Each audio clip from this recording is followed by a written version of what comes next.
Bom, gente, boa noite. Boa noite. Gosto sempre de explicar isso nessas terças-feiras nas quais eu estou fazendo o estudo aqui. A terça-feira é do Geraldinho, responsabilidade do Geraldinho. Como vocês sabem, nós passamos alguns dias gripados e a minha voz se recuperou mais rapidamente que a dele, então por isso eu estou nessas terças fazendo, mas hoje é a última terça, na próxima ele está de volta aí, de volta com vocês. Está de volta. Quem sabe é Deus, né? Quem sabe é Deus. E hoje nós vamos conversar sobre Maria. Na semana passada, quando nós estávamos falando sobre a literatura de Chico Xavier e sobre como ela traz para a gente complementações, chaves epistemológicas, interpretativas importantes sobre o Evangelho, nós passamos rapidamente por Maria e agora nós estamos retornando ao estudo de Maria e hoje nós falaremos só de Maria. Nós teremos uma conversa aqui sobre ela. Como nós sempre gostamos de fazer antes de iniciar, quero saber se tem alguém vindo pela primeira vez. Eu sei que a gente tem uma pessoa muito especial aqui, que é a neta de alguém de quem nós gostamos muito, Peralva, ela está aqui conosco hoje. Bem-vinda, Patrícia. Patrícia está conosco. O Pedro não é a primeira vez, mas acho que faz um tempinho que você não vem, né, Pedro? Desde a pandemia, participou muito do grupo e agora está retornando. Ele esteve conosco na casa de Chico Xavier no domingo e está aqui brindando a gente com a presença hoje. Tem mais alguma pessoa que está vindo pela primeira vez? Sofia, só na terça não é a primeira vez. É o Ricardo. O Ricardo começou conosco ontem, na segunda, também é um frequentador do domingo lá na casa de Chico Xavier, um querido amigo, então peço que se apresente, Ricardo.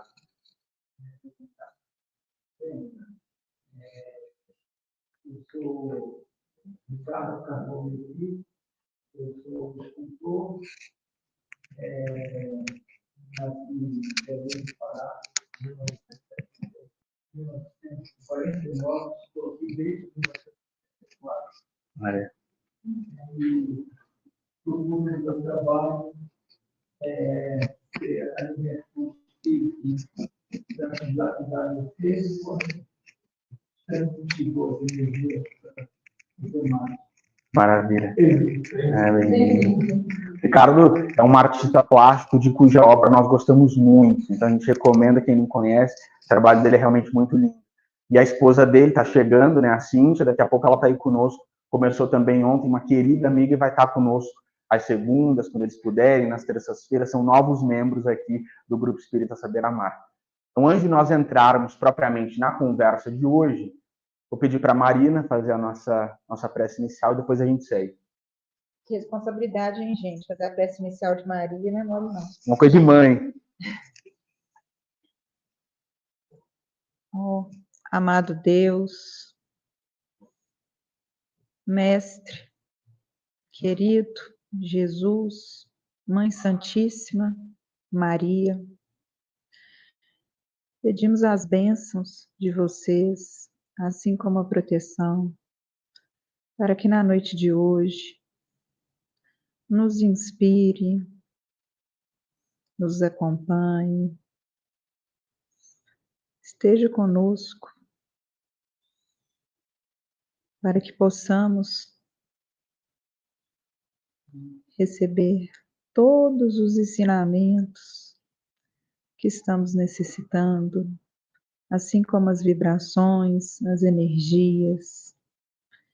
Um momento delicado que o nosso país, o nosso mundo está passando, mas que através dessas vibrações, dessas energias que serão transmitidas, possamos continuar com bom ânimo e através deles contagiar todos aqueles que cruzarem os nossos caminhos, que através dos ensinamentos de nossa Mãe Santíssima possamos ensinar aqueles que estejam precisando, que estejam necessitando de força, de fé, de esperança, que através de sua história eles tenham a certeza de que nunca estamos sozinhos, temos sempre a companhia e a bênção de vocês conosco. Que possamos sempre, ao levantar, ao deitar e nos momentos de aflição, lembrarmos do amor de vocês e da misericórdia para conosco. Mas que possamos fazer isso de coração. Aquele momento de ligação com o plano espiritual, aonde sentimos aquela energia abençoada percorrer o nosso corpo. O importante não é o tempo, mas sim a força e o amor dedicados na oração. Que possamos sempre ter em nossos pensamentos os ensinamentos e o amor do nosso Mestre conosco, assim como o amor de nossa Mãe Santíssima e de nosso Pai, que é um amor infinito, assim como sua misericórdia. Que a paz, as bênçãos e a proteção de vocês estejam conosco, hoje e sempre. Que assim seja. Graças a Deus. Obrigado, querido.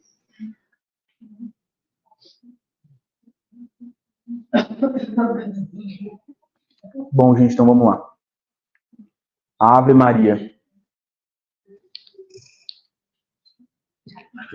Eu gosto sempre de começar essa conversa trazendo um dos poemas mais lindos, na minha opinião, do livro Parnaso de Além Túmulo.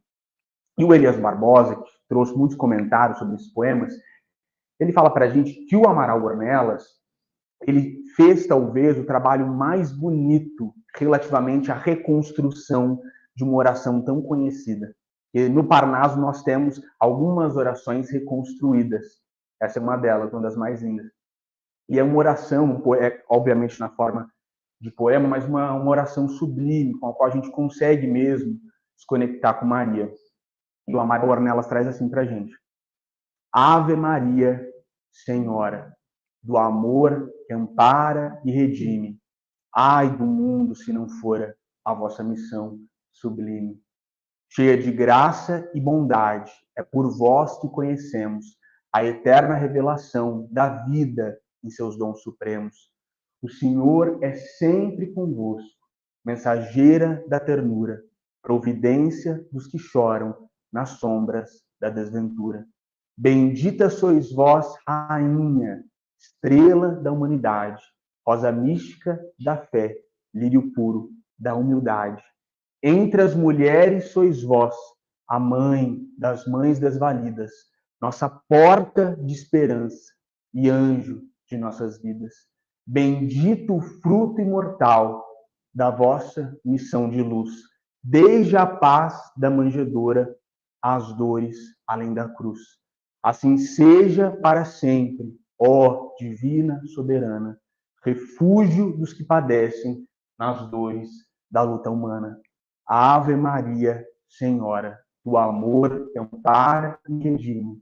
Ai do mundo se não fora a vossa missão sublime. Para a gente entender a grandeza, é muito linda essa oração, esse poema. Mas para nós entendermos o impacto de Maria em tudo que aconteceu no mundo com a tradição cristã, com a chegada do Cristo, eu gosto sempre de refletir sobre os dois testamentos. Então a gente tem na história da humanidade dois testamentos bíblicos que compõem a Bíblia.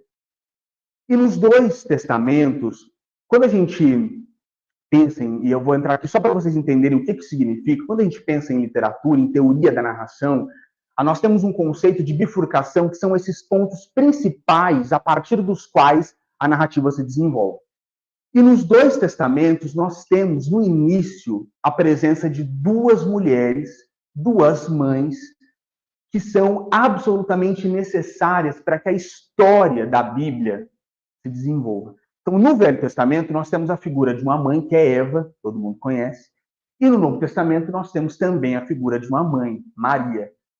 E com essas duas mulheres a gente consegue pensar o que é a proposta do Cristo. Porque nos dois testamentos nós temos a figura de duas descidas, Maria e Eva. Eva, segundo Emmanuel, Adão e Eva, eles significam o degredo. Então é essa descida dos degredados. Maria, no Novo Testamento, é uma descida, mas uma descida diferente. A descida da graça de Deus em nosso favor. Então a gente percebe que o Novo Testamento, com Maria, ele já tem um início absolutamente diferente e com a descida de um Espírito que não vem para espiar, vem em missão aqui na face da terra, ajudar todos nós a entender o que é o amor e, principalmente, abrir caminho para que a maior luz do mundo pudesse descer também. Então, com Maria, a gente percebe que, de fato, há um rompimento paradigmático muito importante logo no início desse Novo Testamento, disso que nós entendemos que vai ser a tradição cristã. Então, quando a gente fala da descida da graça, um dos momentos mais icônicos do Evangelho, e que ficou consagrado na tradição da Igreja Católica, é a saudação do anjo Gabriel a Maria. Ave Maria, cheia de graça, o Senhor é convosco. Isso está disposto, e por isso que está na oração, no Evangelho de Lucas, no capítulo 2, essa saudação do anjo Gabriel.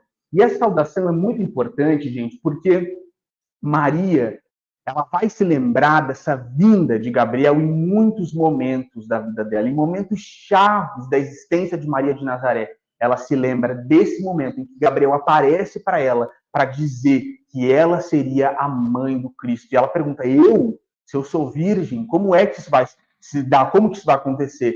E ele fala para ela que ela deveria confiar no Senhor. E desde o início, isso é importante para nós entendermos a grandeza dessa mulher e a humildade que Maria tinha. Porque quando o anjo Gabriel aparece para ela, de cara, diferentemente... Isso é importante, pessoal. Vou até fazer esse parênteses aqui, porque logo no início do Evangelho de Lucas, nós temos, no capítulo 1, a história de Zacarias, um homem que era líder judeu, um líder do Sinédrio. Quando o anjo Gabriel aparece para ele, ele tenta refutar. É por isso que ele fica mudo. Maria, que era uma ninguém lá em Nazaré, na Galileia, quando o anjo Gabriel aparece para ela e fala, cheia de graça, o Senhor é convosco, de cara ela fala, eis aqui a tua serva, cumpra-se em mim segundo a tua vontade. A primeira resposta, a primeira palavra dessa mulher é essa, de submissão completa à vontade de Deus.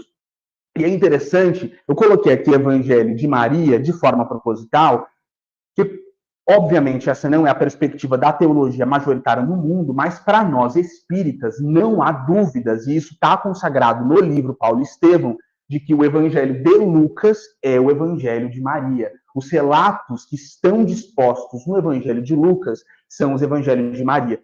No livro Paulo e Estevão, nós temos a informação de que Paulo queria muito tomar os relatos de Maria. Em não podendo fazê-lo, ele pede para Lucas Evangelista. Lucas Evangelista tem bastante tempo, tinha liberdade, porque Paulo estava preso, e ele toma os relatos de Maria. É por isso que, quando a gente analisa o Evangelho de Lucas, tem tantas informações sobre Jesus bebê, é ali que está, sobre Isabel, sobre todo o contexto do nascimento do Cristo, e passagens únicas. Como nós falamos na semana passada, quando nós estávamos comparando os evangelhos, o Evangelho de Lucas é um dos mais originais.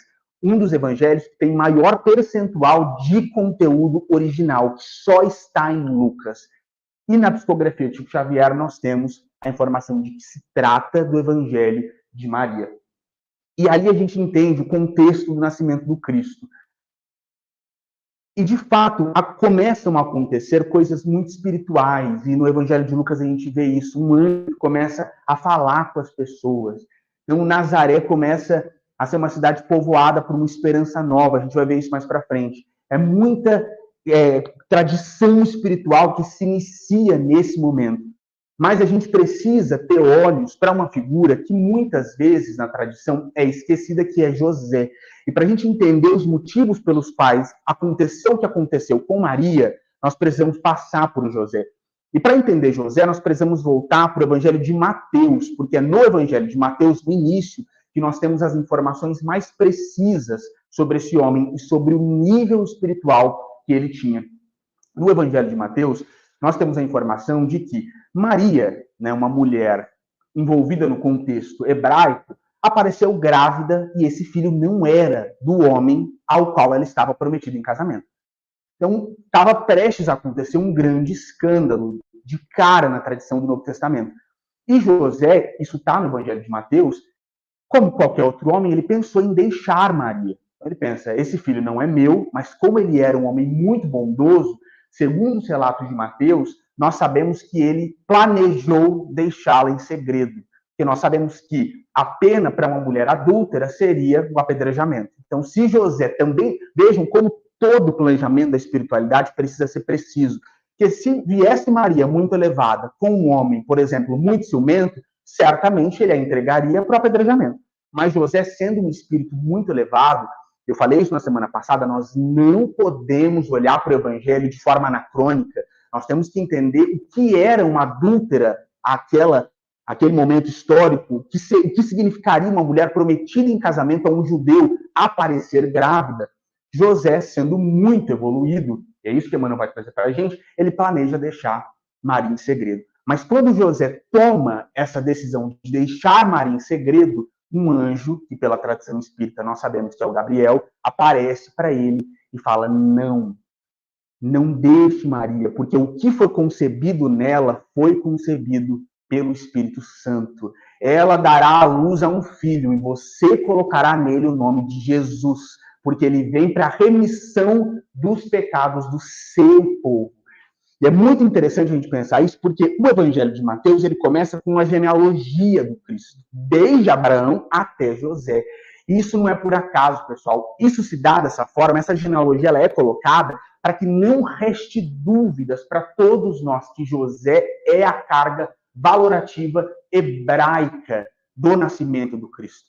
Porque no Velho Testamento nós sabemos que ele seria quem? O filho de Davi. Então, Maria não era da casa de Davi, alguém precisaria ser da casa de Davi. Então, aparece José como essa linhagem do povo hebreu, como esse que é aquele por intermédio do qual a profecia se cumpre.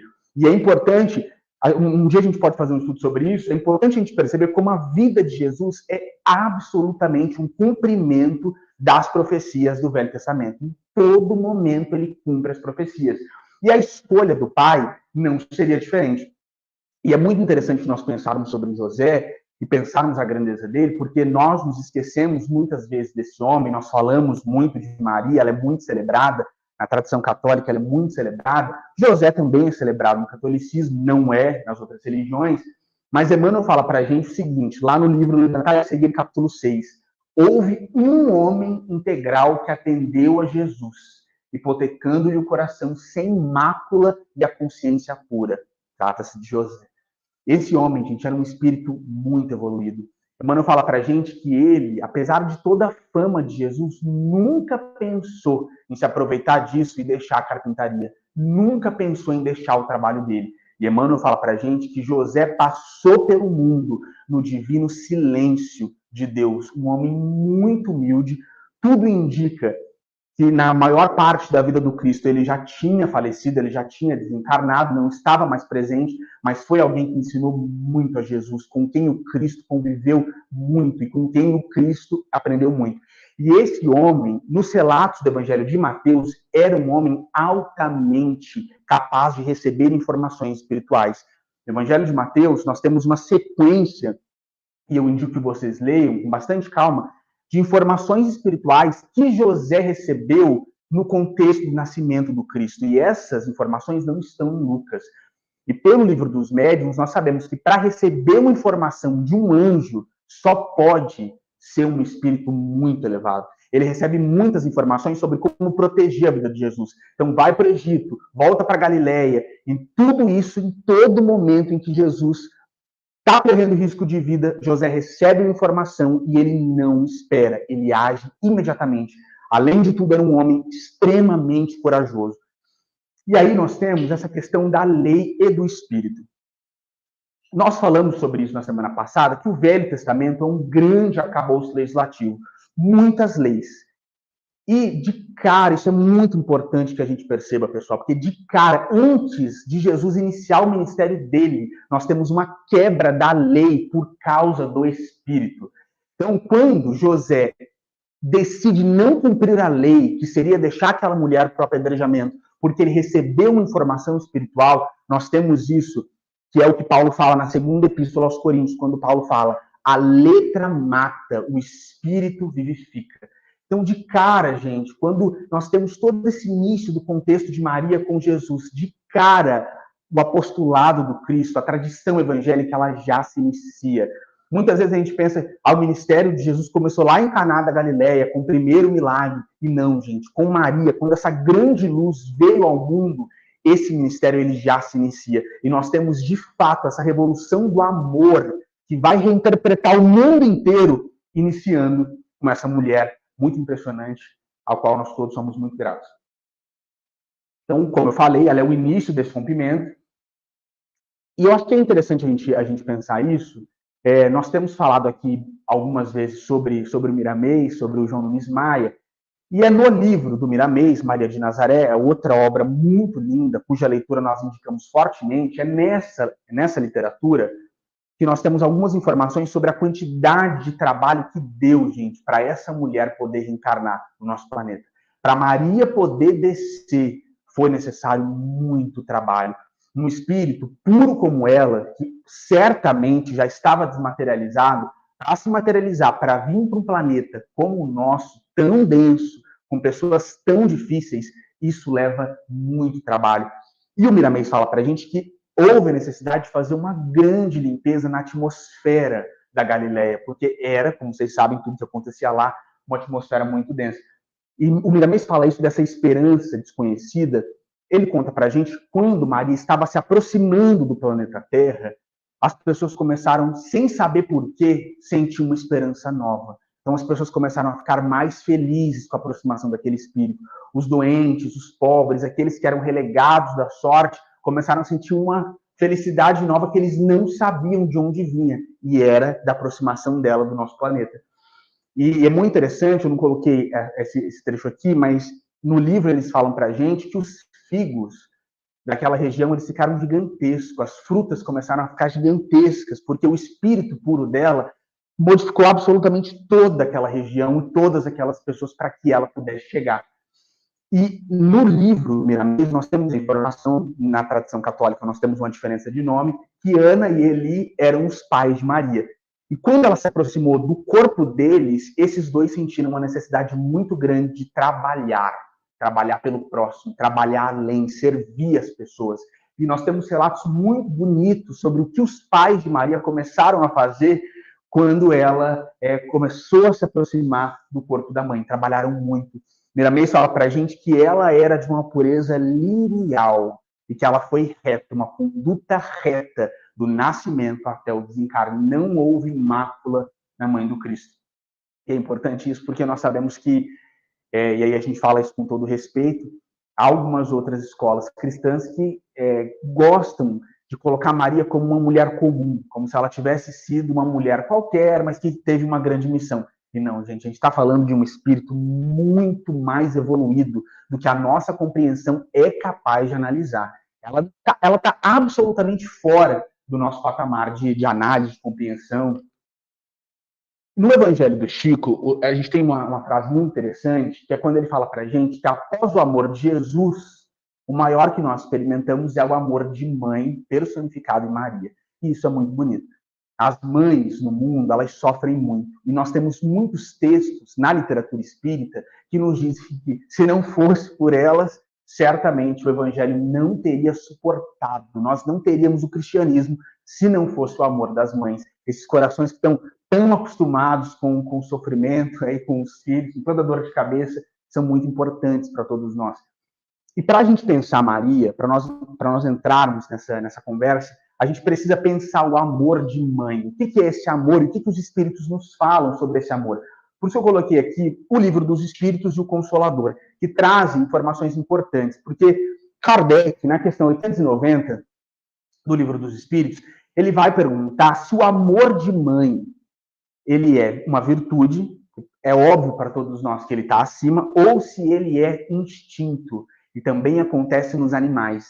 E os espíritos são categóricos, gente. Eles falam para Kardec, uma coisa e outra. Então, o amor das mães aqui na face da Terra é virtude, mas também é instinto. Esse instinto de proteção. É por isso que muitas vezes, e a gente precisa considerar que Maria encarnou no planeta Terra, e é por isso que muitas vezes as mães, elas não são racionais, elas são absolutamente emocionais, principalmente nessa vontade de proteger os filhos, de querer que tudo vá bem aos filhos, de querer cercar os filhos. E a gente precisa, nesse aspecto, olhar para essas mulheres considerando essa informação, de que tem muito instinto ali, instinto animal. Essa é a condição em que nós estamos encarnados aqui no planeta Terra. E na questão 189 do Consolador, o Emmanuel traz uma explicação muito bonita, quando ele nos diz assim, que a mãe no planeta Terra, e para todas as mães, acho que esse é um desafio, a mãe no planeta Terra precisa entender que os seus filhos, antes de serem seus, eles são de Deus. Então, elas precisam, nos momentos mais cruciais da vida, entregar esses filhos, né, sem amarras, à proteção, ao amor de Deus, que é o principal, literalmente, dono dessas criaturas. E aí eu trouxe, só para a gente não ter dúvida aqui, porque no Espiritismo também há muita discussão sobre isso. Eu e o Geraldinho, a gente, no Evangelho, tratou muito sobre isso nesse ano. No Evangelho segundo o Espiritismo, Kardec tem uma fala sobre Maria que muitos espíritas usam para falar que Maria não era tão elevada assim. Isso não faz sentido, gente. Kardec, no capítulo 14 do Evangelho segundo o Espiritismo, fala que Maria não compreendeu na integralidade a missão de seu filho. Agora, gente, a gente não pode tomar essa frase de Kardec para querer rebaixar Maria ou para pensar que ela era qualquer pessoa.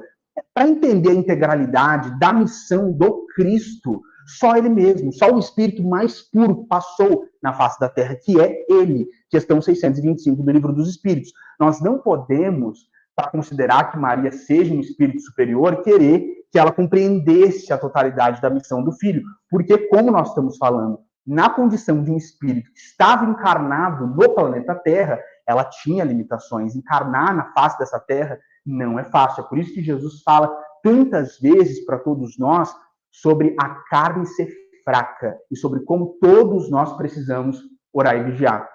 Então, é importante a gente superar esse entendimento um tanto quanto empobrecido do capítulo 14 do Evangelho segundo o Espiritismo e, com todo respeito, admitir que a obra de Chico Xavier, ela é absolutamente complementar à doutrina que foi codificada por Allan Kardec. Nós temos, de fato, gente, complementos. A obra do Chico, ela destrincha muita coisa. Então, a gente precisa considerar como doutrina espírita e como informação fidedigna dentro do sistema que foi concebido por Allan Kardec. E aí, quando nós pensamos essas duas questões, ter que entregar o filho ao amor de Deus, ter que entender que o filho não era dela, teve uma pessoa na face dessa terra que cumpriu isso, que teve a força de entender tudo isso, foi Maria. E é importante, quando a gente pensa em Maria, e aí, né, com todo respeito a todas as mães, que eu tenho certeza que amam os seus filhos mais que tudo nessa vida, mas Maria teve um filho perfeito. Ela foi a única mãe que teve um filho perfeito. Então, muitas vezes é difícil para as mães, não é bem assim, né? Muitas vezes é difícil para as mães conceber as falhas dos filhos e conceber todas as coisas pelas quais os filhos precisam passar na face dessa terra. Agora, ela, gente, ela teve um filho perfeito. E mesmo ela precisou passar por esses momentos tão dolorosos. E compreender certas coisas quando não existem motivos para tanto é muito difícil, gente. Uma coisa é a gente ver certas penalidades e certas atrocidades com pessoas mais normais. Outra é a gente ver o Cristo do mundo, aquele que foi todo amor, todo bondade, todo misericórdia, passando por essas coisas. E eu coloquei aqui essa questão da fala de Simeão, que no capítulo 2 do Evangelho de Lucas, quando Maria está ali apresentando Jesus para cumprir com a tradição do judaísmo, levando o Cristo para ser circuncidado, Simeão pega Jesus no colo era a grande promessa da vida dele, ele veria o Cristo de Deus, ele vê o Cristo de Deus, pega Jesus no colo, e no fim daquele momento ele fala para Maria: quanto a ti, Maria, uma espada atravessará o teu coração. Então, desde o início, essa mulher foi avisada de que grandes dores esperavam por ela. E aí, a gente entra nessa questão sobre a qual nós estamos falando aqui, a mãe do Cristo, a mãe de um espírito que era absolutamente diferente de todos os outros. E na literatura de Chico Xavier, nós temos muitos textos de Humberto de Campos, de Emmanuel, de Maria Dolores, que trazem informações sobre Maria, um grande compilado, não dá para a gente falar, absolutamente não tem como nós falarmos de todos eles aqui, mas esses textos trazem para a gente informação desse menino que amparava bandidos. Maria viu muitas vezes Jesus ainda pequeno, amparando aqueles transviados que passavam pela casa deles. Esse menino que saía pelas ruas, pelas estradas, conversando com João Batista. A gente tem cenas lindas que Maria e Isabel ficavam olhando as duas crianças, saindo, conversando sobre coisas do céu, coisas sobre as quais elas nada sabiam e que elas absolutamente não podiam compreender, que debatia com tanta cuidado com os doutores da lei. Então, Maria, naquele momento icônico do capítulo 2 de Lucas, quando ela vê Jesus debatendo com os mestres da lei de igual para igual, de onde vem tudo isso, que conhecimento é esse, onde esse menino aprendeu tudo isso. E a Bíblia fala para a gente que ela sempre guardava tudo em seu coração. A gente tem informação pelo Humberto de Campos que ele passa anos trabalhando na carpintaria com José, e nós voltamos, isso é importante, porque nesses anos todos, nem na literatura espírita nós temos tantas informações sobre o que aconteceu com essa família. Nós imaginamos que eles foram muito felizes, Maria, José e Jesus nessa casa, tratando-se de espíritos tão elevados. Mas a gente volta a ter informações sobre o Cristo, sobre a vida dele, no capítulo 2 de João, quando Jesus performa o primeiro milagre lá em Caná. E esse é um momento icônico da tradição cristã, Jesus transformando a água em vinho, toda aquela comoção. A Bíblia fala para a gente que ele fez isso para que os discípulos acreditassem nele. Transforma a água em vinho e começa esse ministério. Então, esse ministério público se inicia. E foi a pedido dela. Foi a pedido dela. Quer aproveitar para dar uma aula aqui. Alguém tem alguma pergunta? Não, né? E aí, na tradição católica, a gente tem essa questão da intercessão de Maria. Como a gente pode pedir a Maria, e ela, então, pediria ao Cristo. É uma tradição muito linda. E como o Geraldinho trouxe aqui, a raiz dessa tradição da intercessão de Maria, de nós pedirmos para Maria, está no capítulo 2 do Evangelho de João, quando pedem para ela falar com Jesus para ele resolver aquele problema do vinho nas bodas de Caná. Mas a partir daí, gente, Maria precisa começar a exercitar mais essa questão de entender que o filho não era dela, de precisar deixar esse filho sair e de colocar no coração dela que as dores sobre as quais ela foi avisada estavam chegando.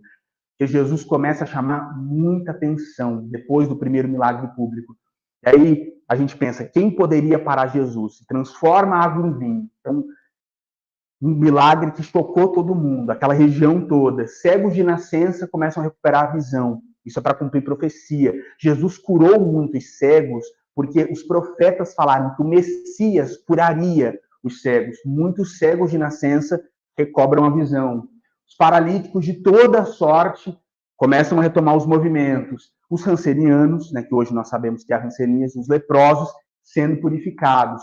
Essas muitas afrontas do Cristo ao Sinédrio. Então, Jesus entra nos Sinédrios, discute com os mestres da lei, causa aquela quantidade de comoção, é perseguido, muitas afrontas contra o Sinédrio, e um momento chave nessa aparência pública do Cristo, que é a ressurreição de Lázaro. Quando Lázaro é ressuscitado, muitos judeus começam a acreditar em Jesus, e isso incomoda muito.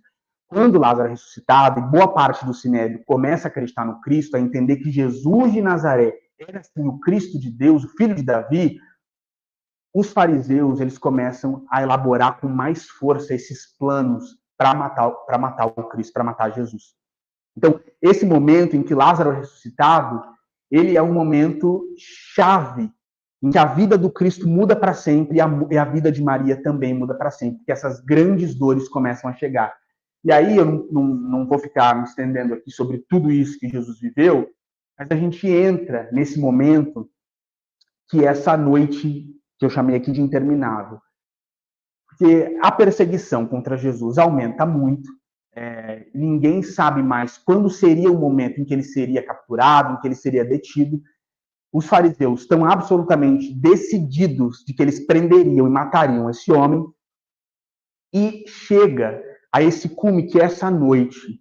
Maria estava em casa, e as principais informações sobre esse momento estão no livro Lázaro Redivivo. Maria estava em casa, a gente tem informação de que Maria Madalena estava com ela. Elas estavam muito aflitas, porque Jesus não estava em casa, ele estava fazendo uma pregação. E João Evangelista chega à casa de Maria, a gente sabe que ele era o apóstolo amado, o grande amigo, e traz a primeira notícia, que é de que Jesus tinha sido encarcerado.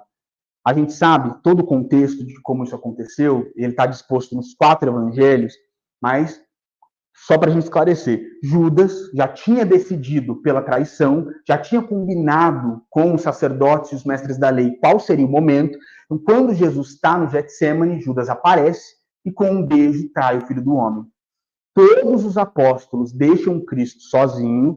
A gente sabe que Pedro tenta e corta a orelha do soldado, Jesus coloca de volta. Jesus é abandonado, porque isso também é um cumprimento de profecia, mas o evangelista volta para a casa de Maria, para contar que Jesus havia sido encarcerado. E aqui, gente, eu acho muito emocionante esse momento do livro, porque Maria, coitada, ela começa a refletir sobre o que ela poderia fazer, uma mulher pobre, e ela decide que ela iria tentar comover os soldados. Então ela vai, tenta falar com os soldados, é absolutamente humilhada por todos eles, ninguém daria, principalmente no contexto romano, qualquer atenção a uma mulher pobre da Galileia, e ela volta para casa ainda mais atordoada.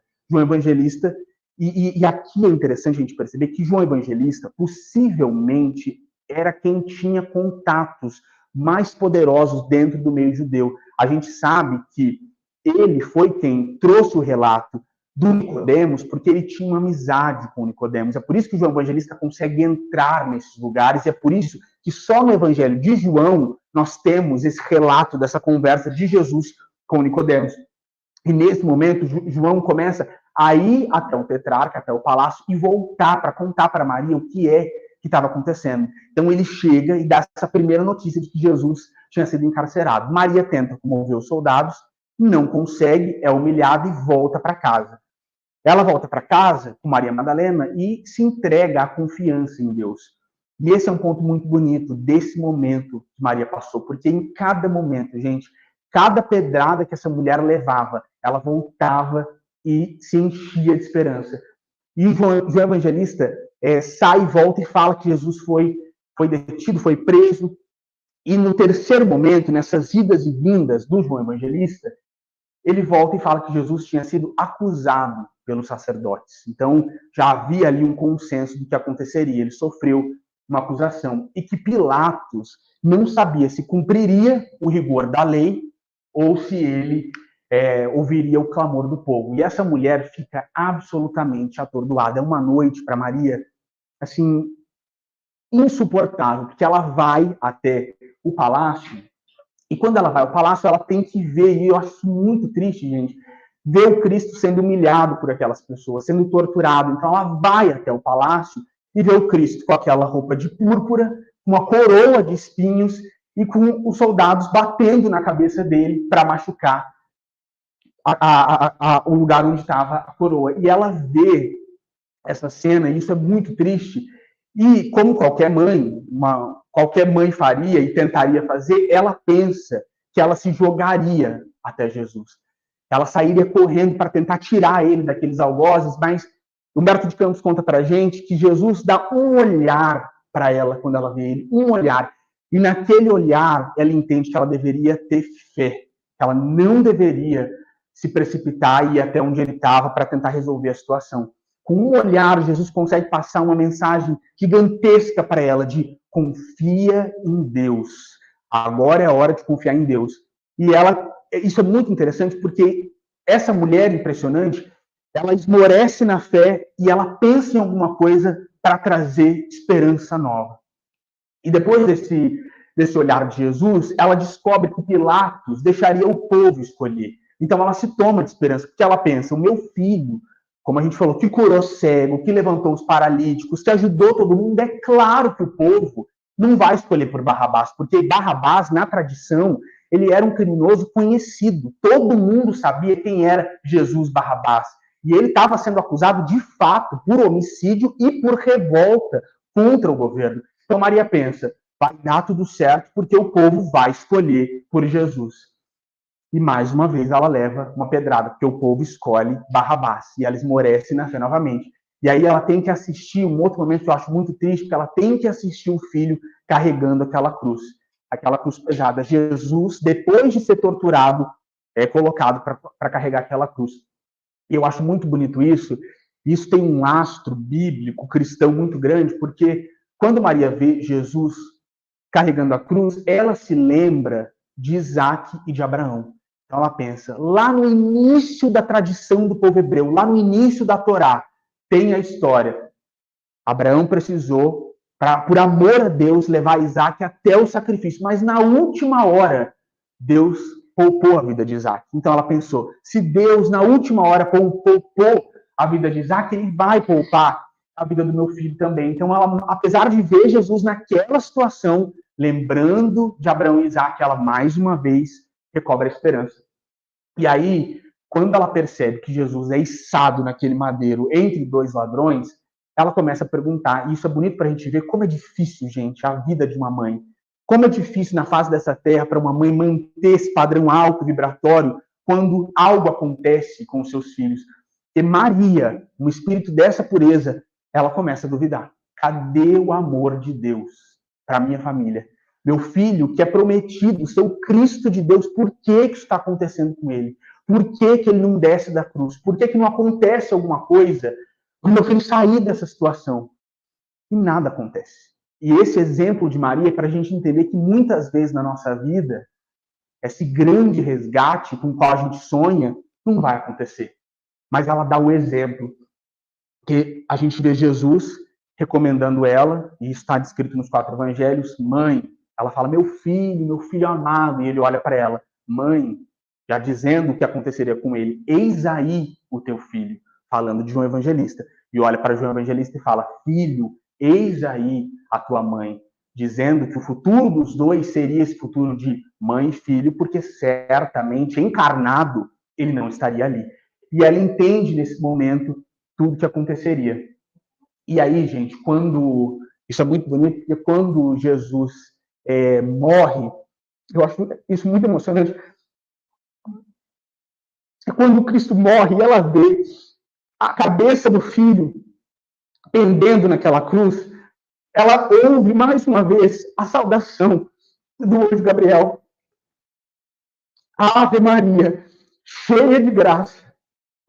E aí ela entende, sim, foi essa frase que eu coloquei aqui. Jesus era seu filho, mas antes de tudo, ele era o mensageiro de Deus. E aí essa mulher, ela se ajoelha diante da cruz e ela fala mais uma vez, Senhor, eis aqui a tua serva, cumpra-se em mim segundo a tua vontade. Isso é muito bonito, gente, porque nos nossos momentos difíceis na vida, a gente precisa tomar o exemplo de Maria e se render à vontade de Deus. Quando a nossa fé é abalada, quando o pior acontece, porque às vezes, infelizmente, ele acontece, a gente precisa se ajoelhar e aceitar a vontade de Deus.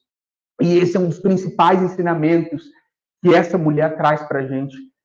Apesar de tudo, e ela duvida do amor de Deus, mas na última hora, ela encontra forças para entender que Deus é soberano e a vontade de Deus estava acima da dela. E se ela teve a honra de ser a mãe do Cristo de Deus, ela precisaria, nesse momento mais difícil, entregar o filho ao amor do grande Pai, do verdadeiro Pai. E depois disso, quando Jesus morre, Maria fica muito triste. Ela fica ali na cruz, naquele ambiente, até o corpo de Jesus ser retirado. Maria Madalena Nos momentos mais difíceis, ela sente o apoio de João Evangelista ali com ela. E ela volta para Bataneia, onde estavam os parentes mais próximos dela. Então ela retorna para Bataneia, fica ali um tempo. Na literatura espírita, nós temos relatos de que Maria nunca esqueceu Jesus, nem um momento. Que em todos os momentos ela lembrava desse filho, que a saudade era forte, sempre revivendo. E aí a gente tem a grande beleza, porque João Evangelista estava pregando muito em Éfeso. A igreja de Éfeso foi a igreja que melhor entendeu o conhecimento cristão, a tradição cristã. Então, por isso João Evangelista pregava tanto lá, se tornou um grande pregador lá.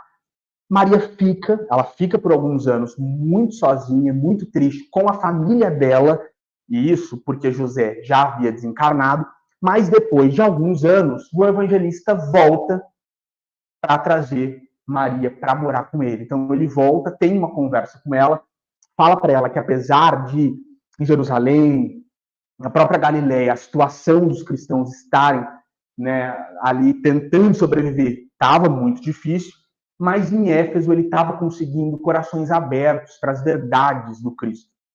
Por isso que ele se instalou lá.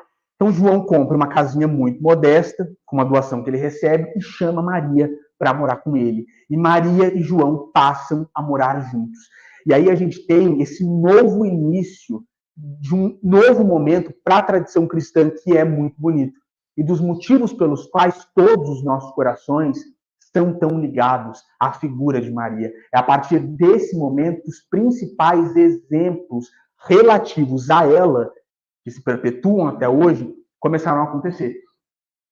João Evangelista pregava muito em Éfeso. Essa casa em Éfeso era uma casa na frente do mar, um lugar, segundo os relatos espíritas, muito lindo, de uma beleza natural muito linda. O Geraldinho já esteve em Éfeso, na casa de Maria, sabe que é um lugar muito bonito. E Maria começou a ficar muito sozinha também nessa casa em Éfeso, porque João Evangelista trabalhava muito. Mas aí, gente, espontaneamente, os sofredores começaram a ir até essa casa atrás dela, atrás da mãe do Cristo. E aí ela começou a atender os leprosos, iam até ela, os sofredores, os idosos, todo mundo que não aguentava mais as dores, começou a procurar Maria. E essa tradição da casa da Santíssima aconteceu porque quando Maria estava orando sobre a cabeça de um leproso ajoelhado na frente dela, quando ele foi curado da lepra, ele falou para ela: Senhora, é a mãe de Jesus e é a mãe de todos nós. E essa aqui é a casa da Santíssima. Então a casa dela começou a ficar cada vez mais conhecida como a Casa da Santíssima. E ela trabalhou muito, gente, na seara cristã depois do desencarne de Jesus. E tem um momento muito bonito, a gente até tem esse relato do próprio Chico Xavier, em que, segundo Humberto de Campos, um dos homens mais sofredores foi até a casa de Maria conversar com ela. E ele falou para ela: olha, eu não consigo mais lidar com a minha vida. Consigo ver esperança no futuro, eu não consigo aguentar as minhas dores. Ele se ajoelha na frente dela e é para esse homem que ela fala: meu filho, isso também passa. É uma frase tão conhecida que estava lá na cabeceira de Chico Xavier. E a gente sabe, fazendo esse parênteses, que o Chico também, num dia muito difícil da vida dele, quando ali desesperado, indo para a Fazenda Modelo, conversando com Emmanuel disse para ele que ele receberia nos céus essa mensagem da Santíssima. E para o Chico apareceu no céu com as nuvens. Isso também passa. E Chico Xavier recebeu esse lindo presente de Maria Santíssima, que quem for à casa de Chico Xavier lá no domingo pode ver na Madeira até hoje. Uma peça muito bonita. E Maria continua trabalhando muito e se entregando à obra cristã, até que um dia essa mulher é surpreendida por um pedinte muito diferente. Chega um homem até a casa dela, ela estava sozinha, já estava anoitecendo, e esse homem se aproxima dela e fala: minha mãe. E ela vê aquele mendigo se aproximando. Só que esse mendigo, esse pedinte, ele fala para ela coisas muito diferentes. Ele começa a falar para ela do céu, da beleza do céu, do que espera por todos nós quando nós, como espíritos livres, viajarmos pelo céu e tivermos acesso a essas belezas que todo espírito puro tem. E ele começa a falar para ela das bem-aventuranças. E lembra Maria das bem-aventuranças, e ela começa a sentir uma coisa muito estranha. E ela pensa, quem é esse mendigo que está aqui comigo, que pela primeira vez alguém veio me trazer uma palavra de conforto e não pedir uma palavra de conforto? E aí, eu quero até passar mais rapidamente por esse momento que é muito emocionante. Ela percebe, ele fala para ela, minha mãe, com as mãos estendidas para ela, e ela percebe que era o filho. Gente, isso é muito lindo. Ela percebe que era Jesus e ela fala, meu filho, e vai em direção ao Cristo que estava ali materializado naquela figura de mendigo. E ela toca nas mãos dele para sentir as chagas e percebe que era, toca, né, no lugar onde a lança trespassou, percebe que a cicatriz estava ali, e é então que ela tenta se ajoelhar quando ela percebe que é Jesus. E aí Jesus não deixa, e eu preciso falar isso com muita calma aqui, para conseguir, que Jesus não deixa Maria se ajoelhar, ele se ajoelha para ela, uma cena lindíssima, e aí ele fala para ela, vem minha mãe. Acho que é melhor vocês lerem aqui. Você. Não, lê aí. Eu tô sem voz.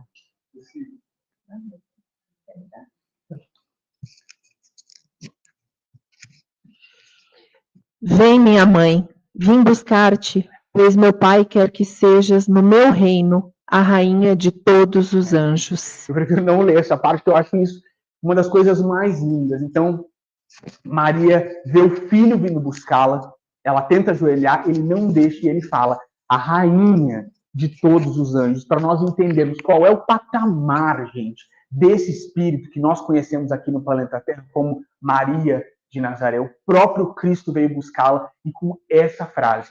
Agora repete a frase. Eu acho essa frase muito emocionante. Esse livro é um livro realmente... É o último capítulo do Boa Nova. É o último capítulo do Boa Nova, uma coisa assim sublime. Vale a pena ler, reler, então, ler muitas vezes na vida. E aí, com isso, gente, se inicia o desencarne de Maria.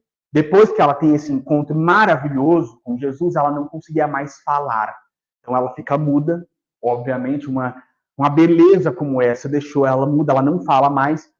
E aí, em 2 dias, João Evangelista retorna para a casinha deles para começar todo o processo, né, que os judeus tinham para lidar com os corpos. E é muito bonito, gente, porque quando Maria desencarna, os céus, obviamente, se abrem. Os céus se abrem para essa mulher. Mas antes de subir, porque o Humberto de Campos conta para a gente, toda noite, quando Maria ia orar, ela orava por todas as pessoas que aqui na face da Terra são perseguidas por causa da obra cristã. Toda noite ela fazia isso.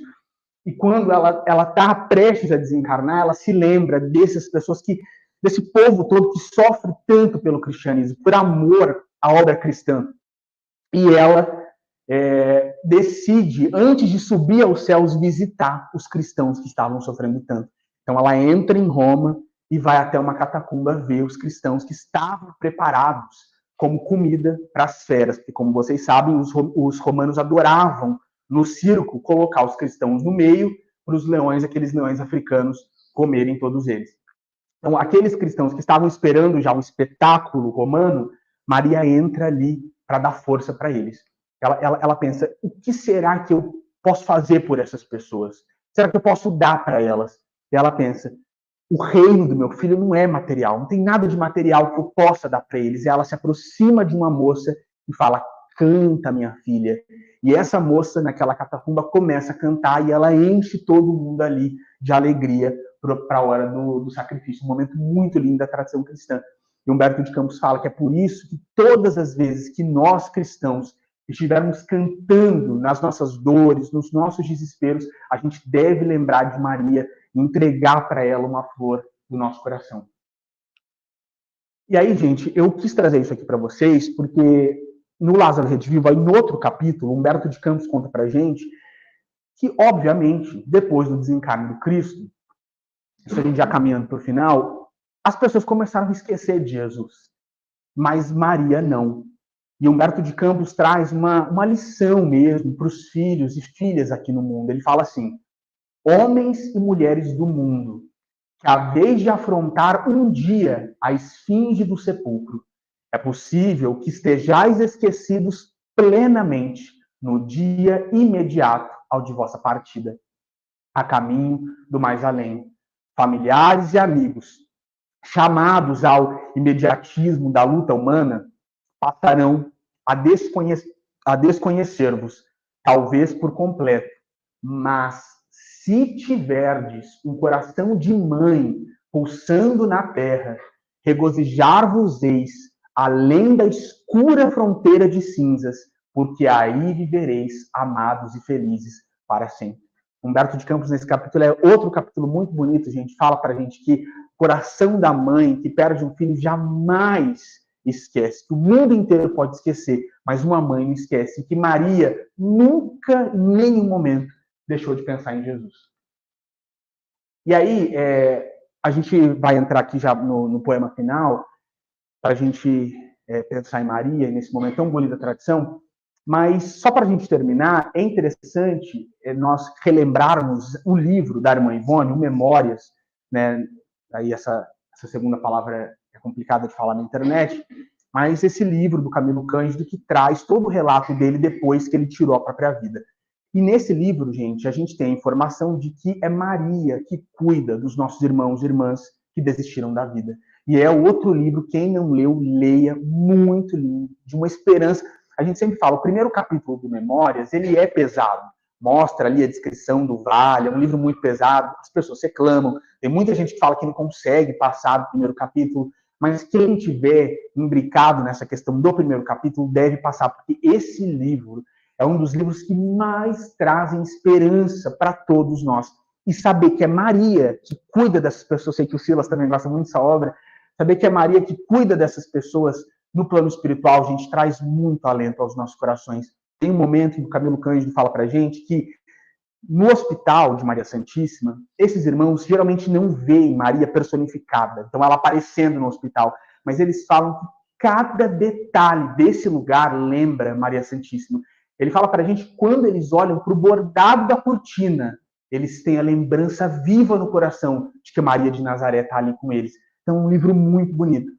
E na tradição espírita, e essa é uma das coisas mais lindas, nós temos essa relação de Maria de Nazaré com Judas Iscariotes.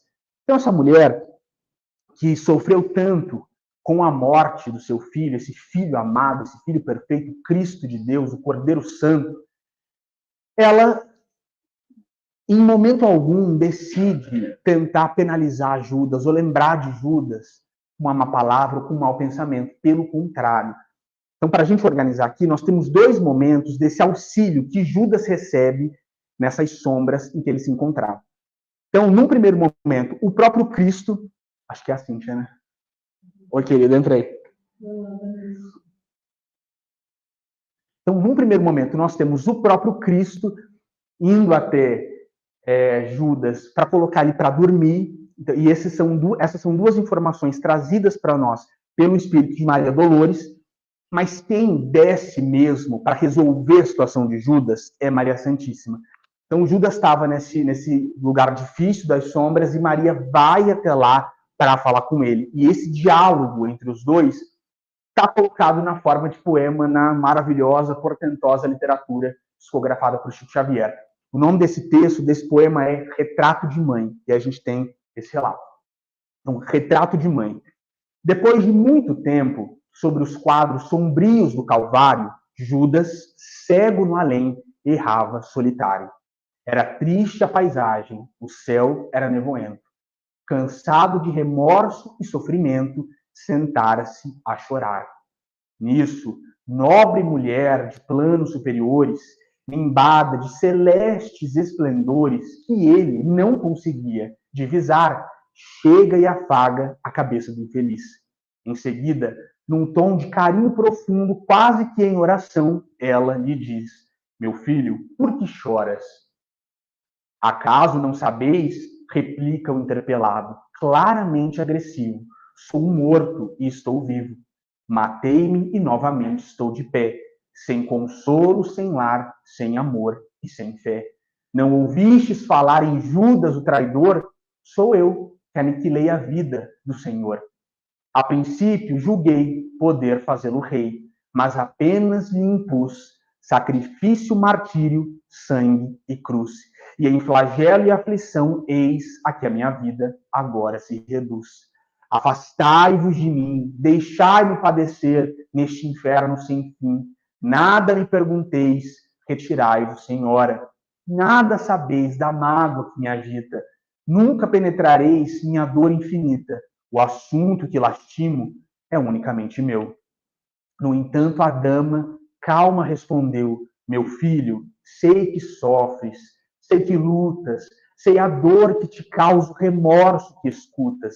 Venho apenas falar-te que Deus é sempre amor em toda parte. E acrescentou serena: a bondade do Pai jamais condena. Venho por mãe a ti, buscando um filho amado. Sofre com paciência a dor e a prova. Terás em breve uma existência nova. Não te sinta sozinho ou desprezado. Judas interrompeu e bradou, rude e pasmo: mãe, não me venhais aqui com mentira e sarcasmo.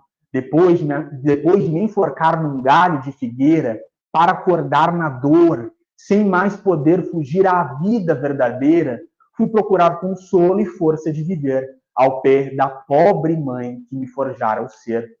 Ela me viu chorando e escutou meus lamentos, mas teve medo de meus sofrimentos. Expulsou-me a esconjuros, chamou-me monstro por sinal, disse que eu era unicamente o espírito do mal. Intimou-me a terrível retrocesso, mandando que apressasse o meu regresso para a zona infernal, de onde, por certo, eu vinha. Ah, detesto lembrar a horrível mãe que eu tinha. Não me falais de mães, não me falais de amor. Sou apenas um monstro, sofredor.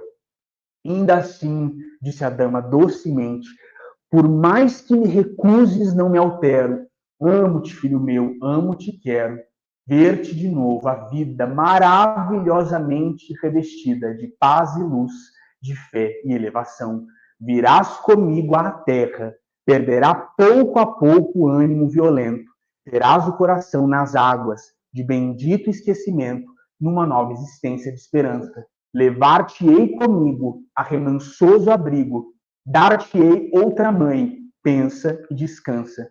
E Judas, nesse instante, como quem olvidaste a própria dor gigante, ou como quem se desgarra de pesadelo atroz, perguntou: quem sois vós que me falais assim, sabendo-me traidor? Sois divina mulher irradiando amor, ou anjo celestial de quem presinto a luz? No entanto, ela, fitá-lo frente a frente, respondeu simplesmente: meu filho, eu sou Maria, sou a mãe de Jesus. E a gente encerra a conversa de hoje, gente. Obrigado.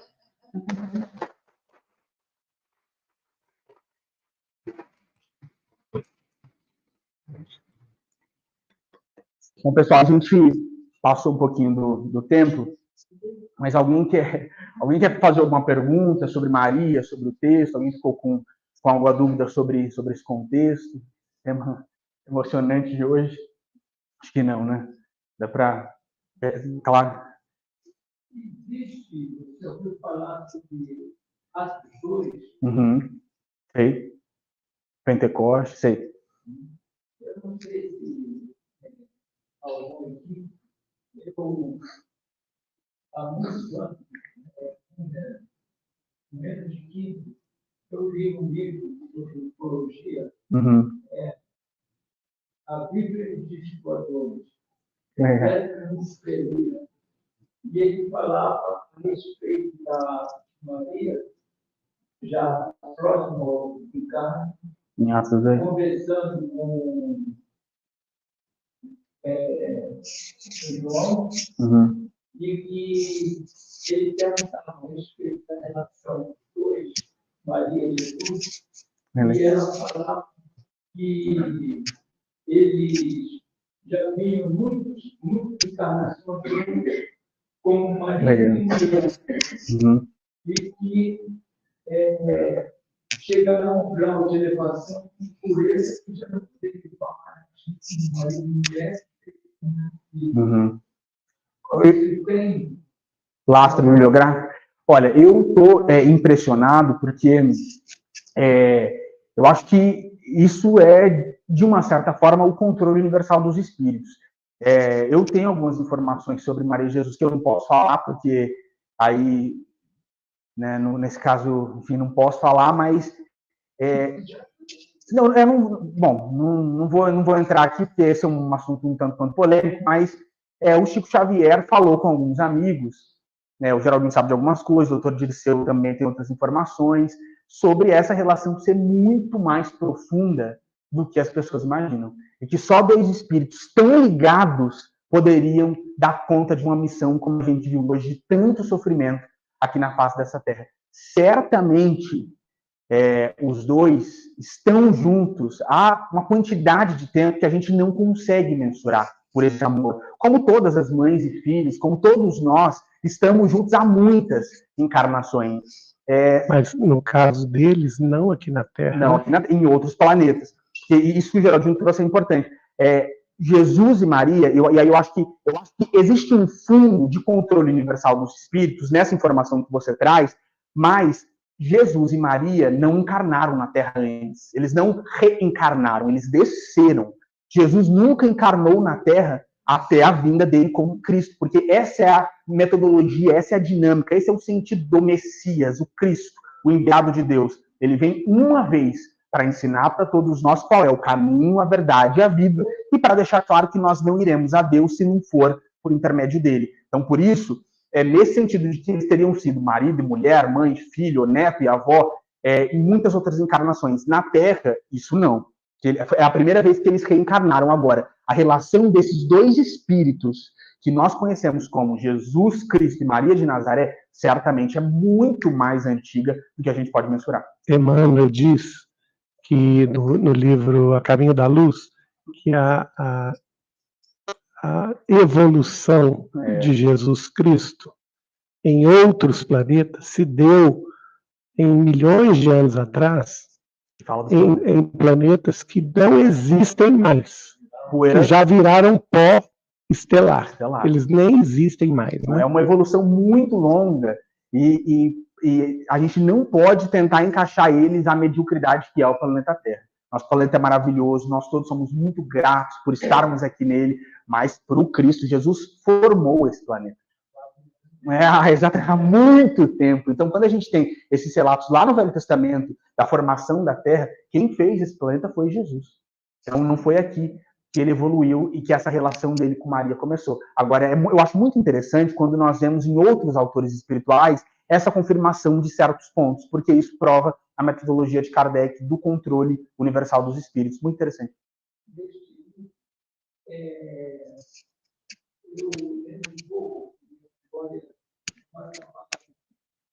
Mas é interessante que ele fala que entre as encarnações deles, como marido e mulher, fala de Adão e Eva. E diz que ele Mas no sentido deles serem Adão e Eva ou não? Não, isso não. Porque Adão e Eva são uma figura. Adão e Eva não são corpos encarnados na Terra, eles são símbolos para nós entendermos o que é o degredo. Então, quando a gente pensa no Jardim do Éden, nós estamos falando de um outro planeta mais evoluído do qual essas pessoas foram degradadas. Por isso que elas sentiam tanta saudade do Jardim do Éden, que é esse mundo mais feliz. E Emmanuel diz que as raças adâmicas, quer dizer, Adão e Eva são símbolos dos degradados de um planeta que orbita um sistema binário de Capela, a 40 e poucos anos-luz da Terra. E que esses degradados formaram na Terra 4 grandes famílias chamadas civilizações. As civilizações ariana, hindu, egípcia e hebraica. E Adão e Eva e seus filhos, né, Caim, Abel e Sete, na realidade são os arianos, os hindus, os egípcios e os hebreus. E quando a gente faz um paralelo entre cada um deles, isso é um estudo muito legal que vocês devem fazer, a gente percebe que existe uma grande semelhança entre suas respectivas personalidades e as personalidades desses povos. Isso é muito legal, gente. Você queria falar mais alguma coisa? Ele fala que o foi retirado da Igreja Católica, porque a Igreja Católica não tinha interesse de que as pessoas crescem na encarnação. Porque assim eles deixariam de melhorar, né?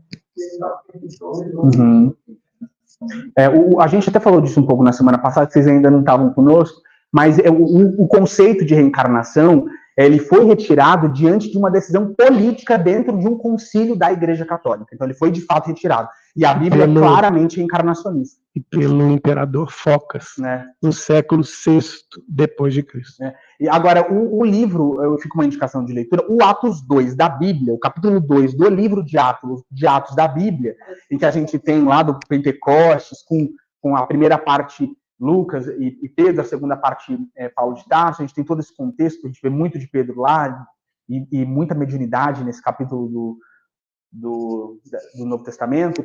É muito interessante, se você tem vontade de conhecer mais sobre isso, ler o livro Paulo e Estevão, porque o livro Paulo e Estevão é a versão estendida, maravilhosamente escrita por Emmanuel, pela psicografia do Chico, do capítulo 2 do livro de Atos do Novo Testamento. Jesus é o criador. Maria tem alguma similar a essa? Bom, eu não conheço lastro bibliográfico que traga essa informação, se alguém conhece. Mas se ela estava com Cristo, gente. Eu imagino que ela seja... E aí, a gente não pode entrar nisso, porque esse é um assunto longo. Mas quando a gente vai para a tradução do hebraico, da Torá, nós temos uma pluralidade desses seres que formaram a Terra. Então não foi só o Cristo. E se o Cristo estava acompanhado de outras pessoas, gente, em hebraico, isso é claro, essa formação ela é plural, não foi só um espírito, foram espíritos, mais de um. Se Jesus estava acompanhado e nós temos algumas informações sobre a relação deles dois, eu imagino que é possível que ela estivesse com ele no momento de formação da Terra.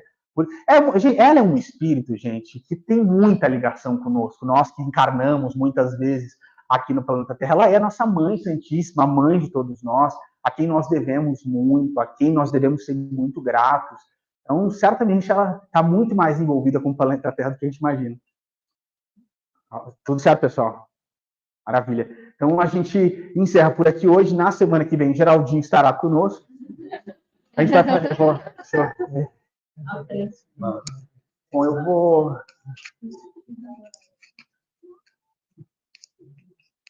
Deixa eu ver aqui. Quero pedir para a Marilene hoje fazer a nossa prece final, por favor.